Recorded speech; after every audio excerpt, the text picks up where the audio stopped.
Merhaba hocam. Merhabalar, hoş geldiniz. Nasılsınız hocam? İyiyiz, hamdolsun. Çalışıyoruz diyelim.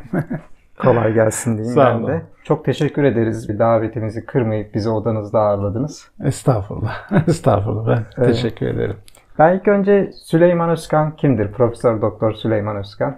Ben 1983 yılında Ankara Üniversitesi Dil ve Tarih Coğrafya Fakültesinden Protohistori Ön Asya Arkeolojisi'nden mezun oldum. 91 yılında da doktoramı verdim aynı yerde. Sonra da buraya Ege Üniversitesi'ne geçtim. Burada tarih bölümünde Eski Çağ tarihinde Eski Çağ tarih dersi veriyorum. Birkaç derste arkeoloji bölümüne veriyorum. Zamanla doçent ve profesör olduk. İşte bugünlere geldik. Çok güzel. Ben de sizden ders alma fırsatı bulmuştum. Gerçekten çok dolu dolu geçen derslerde, özellikle Hitit'le ilgili aldığımız dersler. Bugün sizle mühürcülük üzerine konuşalım istedik. Siz de kabul ettiniz. Ben şöyle basit bir soru sormak istiyorum. Yani mühür nedir? Farklı isimlendirmeleri de oluyor mesela arkeolojide farklı dönemlerle ilgili. Pintede ara vesaire gibi. Evet ama biz o gibi şeyleri kullanmıyoruz. Biz genellikle mühür ve mühür baskısı diyoruz. Mühür baskısına da bulla olarak da nitelendiriyoruz. Ama bazı arkadaşlar pintedera kelimesini kullanıyorlar. Özellikle İtalyan meslektaşlar çok kullanılıyor bunu. Oradan gelme. Yani biz çünkü benim hocam Profesör Doktor Nimet Özgüç'tü. Sonra Profesör Doktor Ali Öztan oldu. Ben hem lisansta hem yüksek lisansta mühür dersi aldım. Yani rahmetli hepsi Nimet Hanım da rahmetli ama rahmetli Hayat Erkanal'dan da Sümer Asur mühürlerini aldım. Bu yüzden tabii ki mühür sanatı önemli bir yer arkeolojide. Zamanla işte bu yerlere yavaş yavaş ilgimizi artırdık, çoğalttık. En sonunda bir kitap olarak da çıkarttık ama bu tür çalışmalar önemli çalışmalar. Mühür çalışmaları önemlidir. Kesinlikle arkeolojide de bizlere çok bilgi verir mühürler. Peki mühürlerin ilk ortaya çıkışı ne zaman başlıyor? Hangi coğrafyalarda karşımıza çıkıyor? Şimdi aslında akeramik Neolitik'te başlıyor. Bu daha çok Suriye bölgesinde karşımıza çıkıyor. Daha sonra Neolitik çağda İç Anadolu'da, Güneydoğu Anadolu'da bütün bu iki bölge arasında Neolitik çağa ait mühürler ortaya çıkıyor. Ama mühürler arasında bir takım özellikler, farklılıklar var. Özellikle mesela Hatay bölgesinde dağlarda çok sayıda, yani mebzul miktarda diyelim, bol miktarda stiatit ve serpantin taşları var. O taşları işlemek kolay. Dolayısıyla buradaki akeramik Neolitik ve seramikli Neolitik evrelerde taş mühür kullanıyorlar. Ama İç Anadolu'ya geçince İç Anadolu'daki kişilerin çoğunlukla boncuklu hariç hep kil kullandıkları, fakat boncukluda ele geçirilen şeylerin de bazılarının taş olduğunu görüyoruz biz. Ama taşı işlemek o devir için zor olduğu için genellikle Çatalhöyükler akıllılık yapmışlar ve kilden mühür yapmışlar. Peki Neolitik dönemde mühürün ortaya çıkışı ne amaçla olmuş olabilir? Biz her zaman için şunu söylüyoruz. Mühürün kullanımı ticaretle ilgilidir. Ve bir mülkün sahibini göstermesi için kullanılır. Bir denetim için kullanılır. Ama ilk çağlarda, yani bu Neolitik'te, bunun farklı bir nedenden olduğunu düşünmek gerekiyor. Çünkü bunların basılı olduğu, işte bu bulla dediğimiz mühür baskıların olmaması, o zaman diyorsunuz ki bu mühürlerin başka bir amacı var. Nedir? Dini bir amaç olabilir. Bazıları diyor işte duvarlara basıyorlardı diyor, kumaşlara basıyorlardı diyor, vücutlarına basıyorlardı diyor. Çünkü şöyle bir heykelcik vardı Çatalhöyük'te. Üzerinde böyle üçgene benzer, daha doğrusu 3 köşeli yıldız biçiminde ama kalın olarak yapılmış dövmeler vardı. Bu dediler ki bu dövmeler belki bu tür malzemeyle yapılmış olabilir. Ama başlangıçta öyle başlıyor. Sonra tüccarların eline geçince onlar mallarını korumak, işte bir yerlerden gelen malları tanıyabilmek için bu mühürleri kullanıyorlar. Bu Çatalhöyük'ten vesaire bahsettiniz. Orada bulunan mühürlerin baskı kısmı oldu ya da boya kalıntıları gibi izler yok. Bulunmadı. Evet. Onu şimdi yeni hafiri inşallah onun üzerinde çalışır. Yani iyi bir kendisi de mühür tanıyor, yayınlıyor. O inşallah bakar veya yeni buluntular ortaya çıkar. Evet, yani tüccarlarla başlıyor aslında her şey. Biraz özel mülkiyette de ilişkilendiriliyor. Evet. Mühür çeşitleri hakkında bize İşte ilk mühürler aslında tüm Asya'da damga mühür olarak başlıyor. Çünkü Elam'da, Mezopotamya'da, Suriye'de, Filistin'de ve Anadolu'da hep damga mühür var. Ne zaman ki Sümerliler aşağı yukarı o Beyt evresinin 2 ile 3'ü arasındaki bir zamanda göç ettikleri söyleniyor. Onların gelmesiyle artık silindir mühürler kullanılmaya başlanıyor. Fakat bu mühür kullanımı Mezopotamya dışında Suriye'de yaygınlaşıyor. Anadolular pek buna bakmıyorlar. İşte bildiğiniz gibi koloni çağında Asur ticaret koloni çağında biraz artıyor.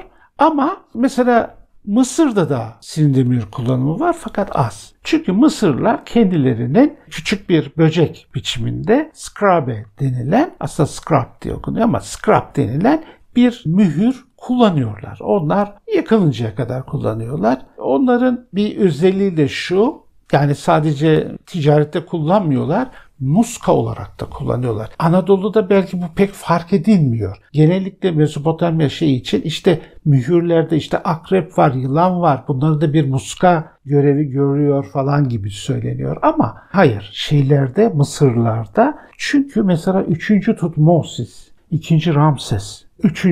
Amenhotep gibi bazı firavunların mühürlerini abi bakıyorsun demir devrine geliyorsunuz hala yapıyorlar.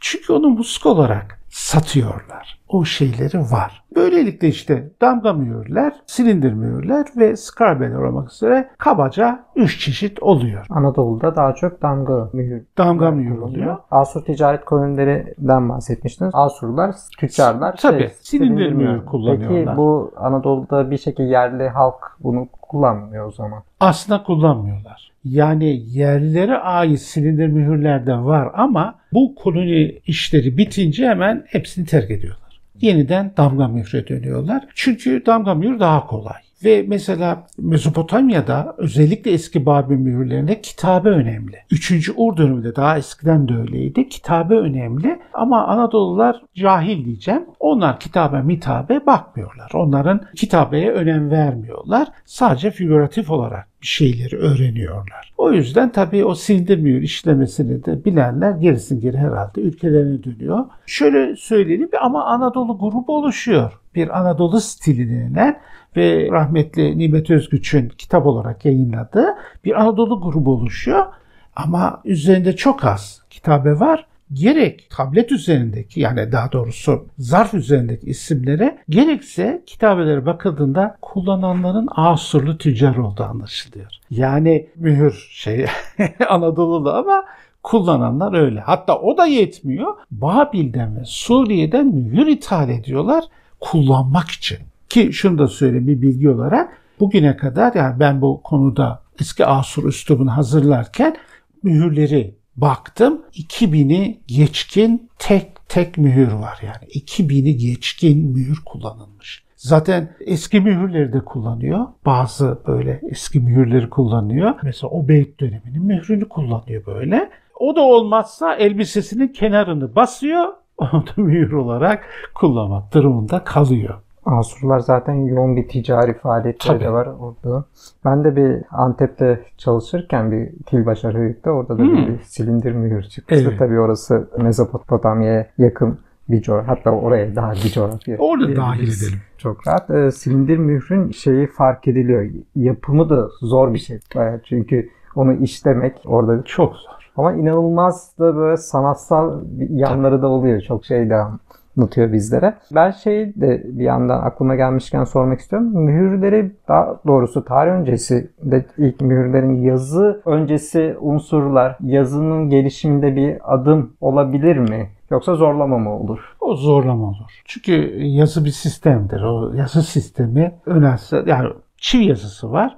Ama çivi yazısına doğru giderken bir piktografik, resimsel bir yazı var. Bu resimsel yazıyı bizim bir yerlerde yakalamamız gerekiyor. Rahmetli Sedat Alp bazı mühürlerin, eski mühürlerde bir takım hayvan başları şeylerin bulunduğu sıralamada onların yazı olabileceğini söyledi ama bu ispat edilemedi. Sonra tabii ki biz yazı sistemi olarak şunu da söyleyelim. Bu Güney Amerika'daki kipular var. Bir ipe bağlanmış düğümlü ipler var. Şimdi biz onu görsek başka şey sanırız ama o bir yazı. Dolayısıyla biz de böyle türden bazı çalışmalar yapmak gerekiyor. Özellikle bu Batı Anadolu'da mühürlerde görülen çizgi ve noktalı bezemeler var. Onlar üzerine biraz çalışmak gerekir. Çünkü aynı şey Ağırşaklar'da da var. Bakalım kim buradan bir sistem çıkarır, bilemeyiz artık onu. Aslında sormak istediğim sorulardan birisi Hitit mühürcülüğü hakkında da. Hani çünkü Asur ticaret kolonilerinden bahsettik. Daha sonrasında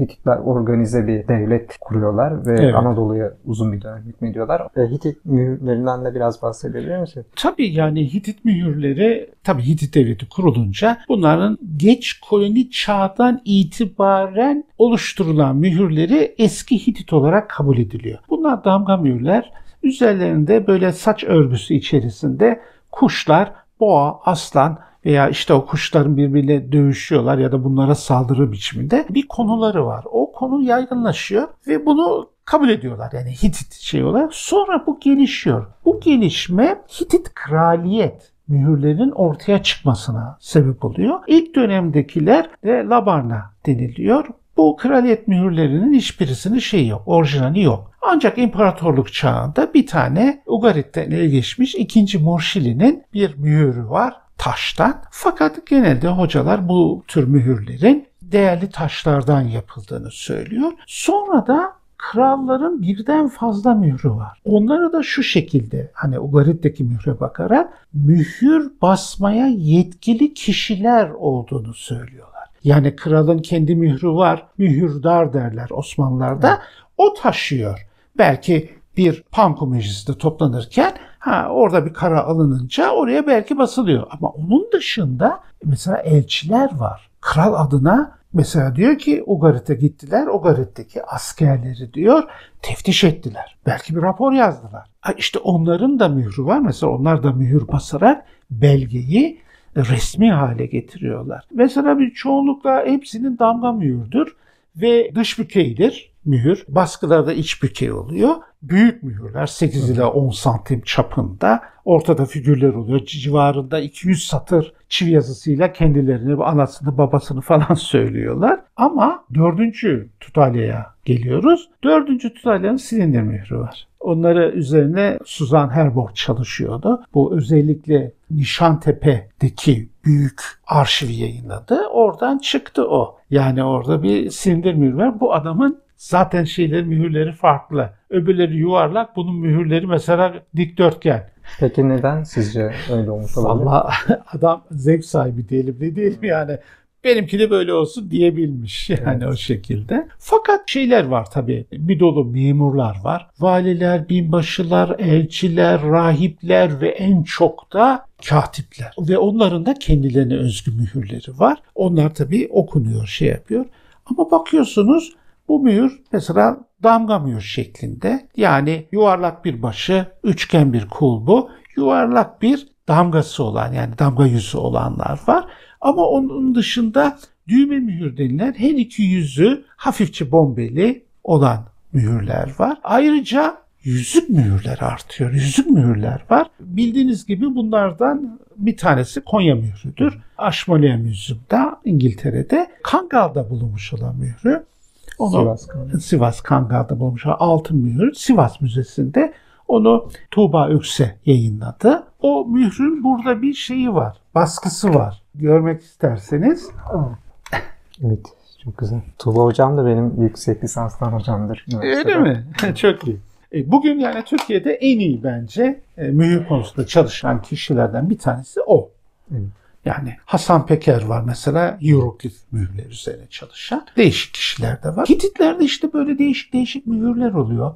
Ama Suriye tarafına kaydığınızda orada silindir mühür kullandıklarını görüyoruz. Çünkü onlar silindir mühür kullandıkları için bakıyorsunuz silindir mühür. Figürler ama Hititli. Çivi yazısı var, hieroglifte var ama onlar o bölgede silindir mühür olduğu için onları kullanmışlar. Diğer bir ilginç de Hitit mühürleri için şunu söyleyelim. Bu gerek Boğazköy'de ama özellikle Elazığ'da, Korucutepe'de yapılan kazılarda bulunan mühürler İşuva krallarına ait. Bakıyorsunuz onlar da aynı stilde yapmışlar. Batı Anadolu'da Mira şehri ülkesi kralının orijinal mührü. O da yurt dışında. Onlar da böyle şekilde yapmışlar. Yani Hitit kral mühürleri bağlı devletlerin kralları tarafından da taklit edilip öyle kullandırılmış. Hazır aklıma gelmişken böyle biraz ilginç bir soru olacak ama mesela Batı Anadolu'da arkeologlar kazı yapıyor herhangi bir yerde. Biz orada Hitit mührüne mesela rastladık. Bu Hitit'in orada egemenlik kurduğunu mu gösterir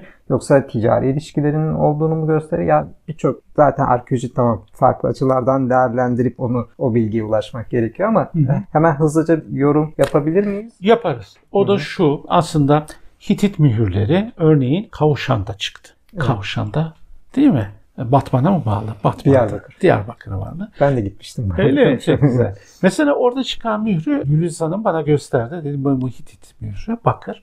O mührün oradaki varlığı ya orada bir görevli var. Yani buradan gitmiş ya da herhangi bir şekilde oraya ulaşmış. Öyle diyeceğiz. Çünkü Hititlerde ticaret çok zayıf. Hititlerde bugüne kadar yani koloni çağından gördüğümüz şeklinde bir arşiv, bir burada yok tabletli bir tüccar arşivi yok. Yani Hititlerde yani bazı arkadaşların yazdığı gibi çerçecilik var diyor. Yani zayıftır. Oradan oraya gider.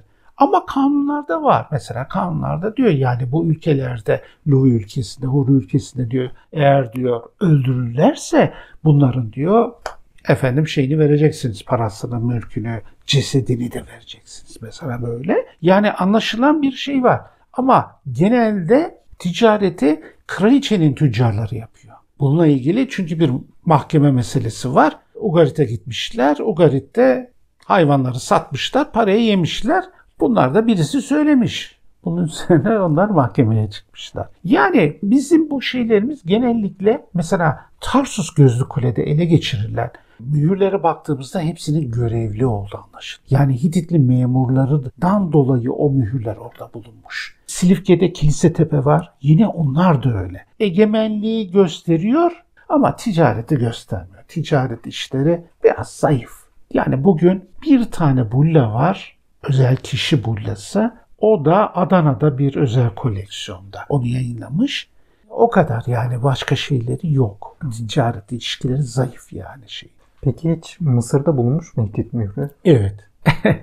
Bulunmuş. Orada nasıl gittiğini bilmiyoruz ama Memphis bölgesindeki mezarlıklarda yapılan çalışmalarda bu düğme mühürler dediğimiz mühürlerden bayağı ele geçmiş. Bunları da David Hogarth yayınlamıştı. Onun Hittite Seals adlı kitabında orada görüyoruz. Sonradan da çıkanlar tekrar bir yayınlandı. Ve bu artıyor çünkü biliyorsunuz bu Kadeş Barış Antlaşması'ndan sonra ikinci Ramses'in Delta'nın doğusunda Per Ramses denilen bir merkezi var. Yani kendi evi.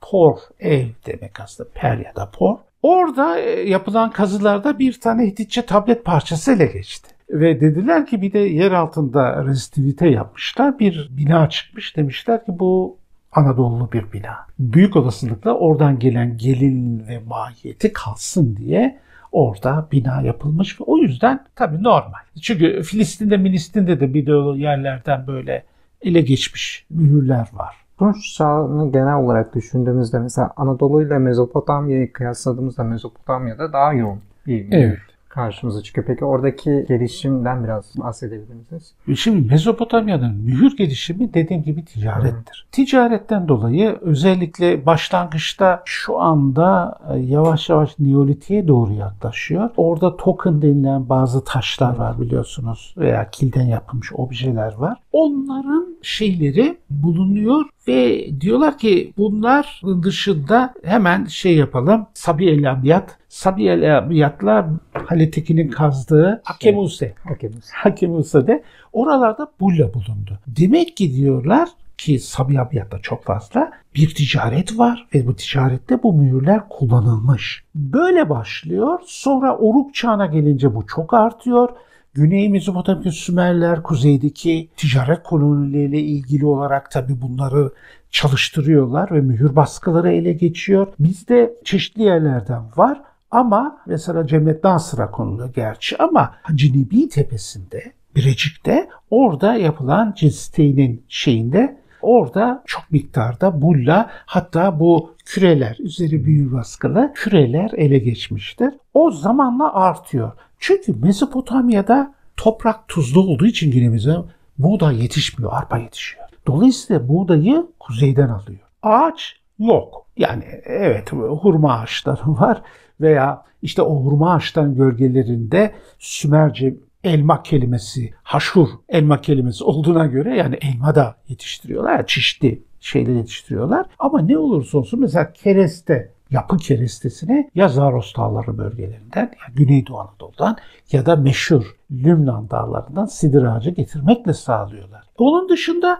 taş. Bunlar böyle yarı değerli taşları özellikle Hindistan'dan ve İran'dan getirtiyorlar ve onlardan mühür yapıyorlar, boncuk yapıyorlar, taş kap yapıyorlar. Yani işliyorlar bunları. Kendi ülkelerinde ele geçmiyor çünkü. Ve bunları satarak ne yapıyorlar? Ülkelerinin yemeğini, yiyeceğini, ağacını, kerestesini, taşını, madenini sağlıyorlar. Mesela bunlardan en önemlisi sizin de bildiğiniz gibi Malatya Değirmentepe'dir. Malatya Değirmentepe'dekiler Obey çağında bakır izabe ediyorlar, saf bakır elde ediyorlar ve bunu Mezopotamya'ya yolluyorlar. Ve orada da en az 500 tane bulla ele geçmiş.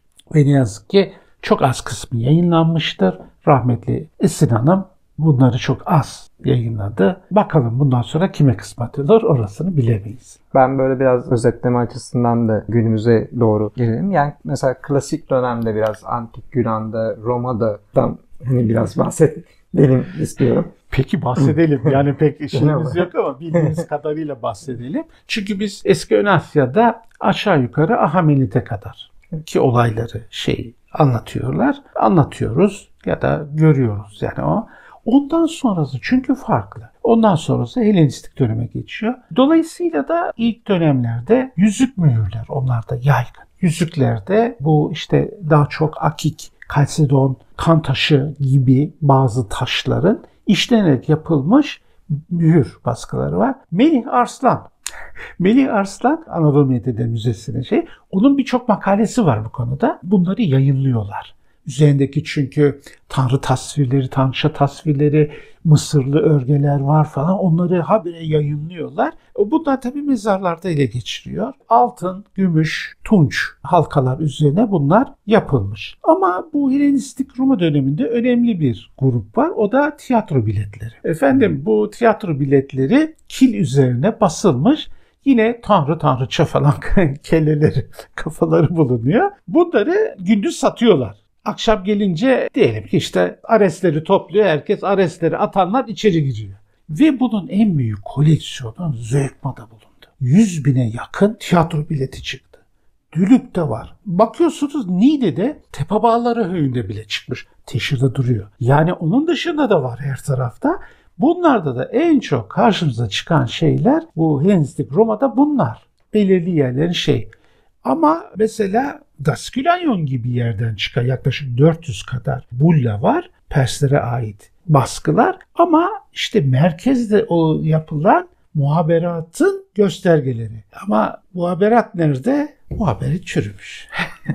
Ondan çürüyen şeyler de yok olmuşlar. Bizans'a geliyoruz. Bu posta mühürleri Bizanslarda var. Yaklaşık olarak kurşun mühürler hemen hemen her yerde ele geçiyor. Fakat zamanında bu İstanbul'da Rusya Arkeoloji Enstitüsü olduğu sırada onlar bir hayli toplar. 16.000 parça. Onu da şöyle söyleyelim. Efendim bu bizim Sultanahmet Meydanı civarında Bizanslıların devlet dairesi varmış.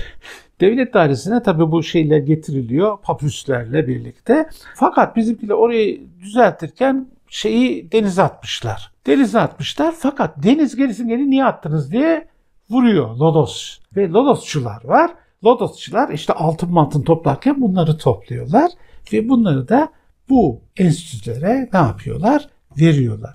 Dumbarton Oaks'ta, Washington'daki onların da çok büyük var. Bir de Louvre'da. Ne yazık ki İstanbul'da müzelerinde 2000 parça kadar var. Anadolu'dan habire çıkıyor. Her yerden çıkıyor yani.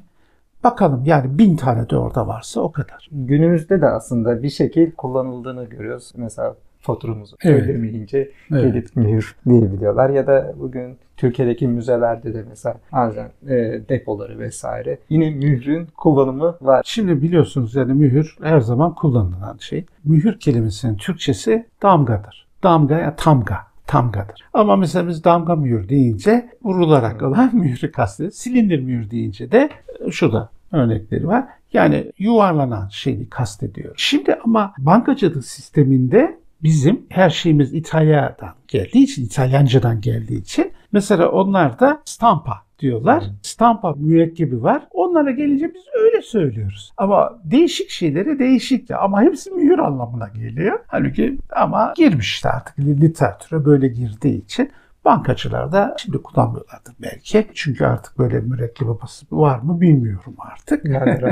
Vardır belki de. Yani onlar o şekilde bizim hayatımıza girmiş. Şimdilerde kurşun mühürler zamanında kullanılıyordu. Ama ben söyleyeyim Ankara'da su aldığımızda ağzında kurşunluydu. Onu getirir adam böyle yapar atar sonra satardı. Şimdi biliyorsunuz bir yeri damgalada mum kullanıyorlar. Ona özgü mumlar var. Üzerine baskı yapmak suretiyle kullanılıyor. Herhalde de benzer bir mantık, okuma yazma bilmeyenler oy kullanırken parmağı mürekkep koyup basılır. O da mühürün mantığı gibi geliyor bana da. O eski çağlarda başlıyor. Çünkü yani kişiler okuma yazma bilmedikleri için baş parmaklarını bastırmak suretiyle yapıyorlar. Osmanlı'da sonra pirinçten yüzük mühürler ya da böyle damga mühürler yapılıyor.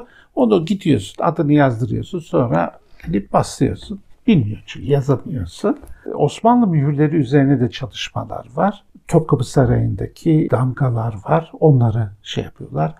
Vakıf mühürleri var. Vakıf mühürleri üzerine çalışanlar var. Bunun dışında nerede yakalarlarsa özellikle bazı müzelerin Osmanlı kısmında bulunan mühürlerde yayınlayan arkadaşlar oldu. Bizim müzelerimizde yaklaşık yani eski Ön Asya olarak belki 20.000 mühür var. 20.000 mühür var. Yurt dışında bu sayılar bir hayli fazla ama olsun bizim ülkemizde hemen hemen her şey bulunuyor. İran, Kafkasya, Mezopotamya, Suriye, Kıbrıs yani bütün bu ülke kültürleriyle çevrili olunca dolayısıyla da bu mühürler bizlerde bulunuyor. Örnek vereyim. Bir örnekle bitiriyorum. Malatya'dan bir Orta Asur mührü çıkmış. Rahmetli Nimet Hanım bunu yayınlamış. Başka var mı? Başka yok. Öbür Orta Asur mühürleri tek tük pek güzel değil. Bu tam Orta Asur. Son olarak kitabınızdan biraz bahsedelim istiyorum. Geçen seneydi sanırım. Geçen sene. Evet. Yani böyle bir yaptık. Bunda ders notlarını toparladım. Öğrencilerin anlayabileceği şekilde yaptım. Lafı uzatmadım. Çünkü öğrenciler burada görürse olmaz dedim. Ve Anadolu yani Türkiye'de bulunan mühür sanatı aslında eski Anadolu değil. Yani bunun içinde Mezopotamya'da var, Suriye'de var. Mesela Minos, Miken mühürleri de var. İstedim ki yani öğrencilerin elinde böyle bir eser olsun. Bunu inşallah birileri daha da geliştirecektir. Çünkü yurt dışında böyle şeyler var biliyorsunuz. Edith Porada'nın korpusu vardır meşhur. Ondan sonra Dominic Colon ve arkadaşların British Museum var.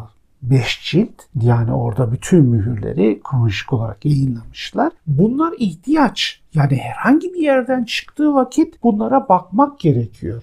Yani mesela bu Ali Muzaffer Dinçoğlu, hanımı Belkıs Dinçoğlu Ankara Müzesi'ndeki yörü. Bu hala geçerli. Ne bileyim mesela burada Armağan Hanım'ın kitabı var Suriye ile ilgili. Rahmetli Sedat Halp'in Konya Karayük çok büyüktür yani Konya Karayük mühürleri.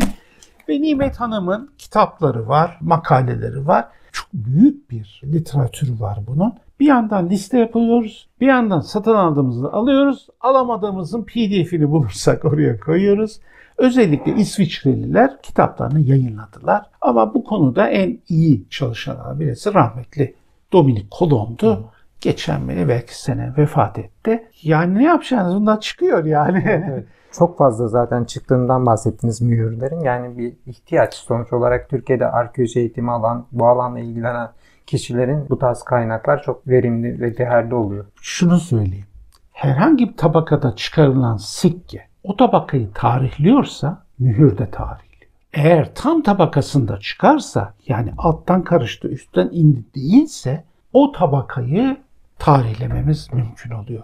Mühür de sikke kadar önemli bir tarihleme unsurudur. Benim soracağım sorular bu kadar şimdilik diyeyim. Zamanı da gözeterek sizin eklemek istediğiniz başka... Eklemek istediğim şey şudur. Burada görüyorsunuz bir takım taşlar var. Bu taşlar bu mühür yapımlarında kullanılan taşlardır. Bunların bir kısmı Anadolu'ludur, bir kısmı yurt dışından gelmiştir. Lapis lazuli dediğimiz taş şu lapis lazuli ve bu Afganistan kökenlidir. Evet.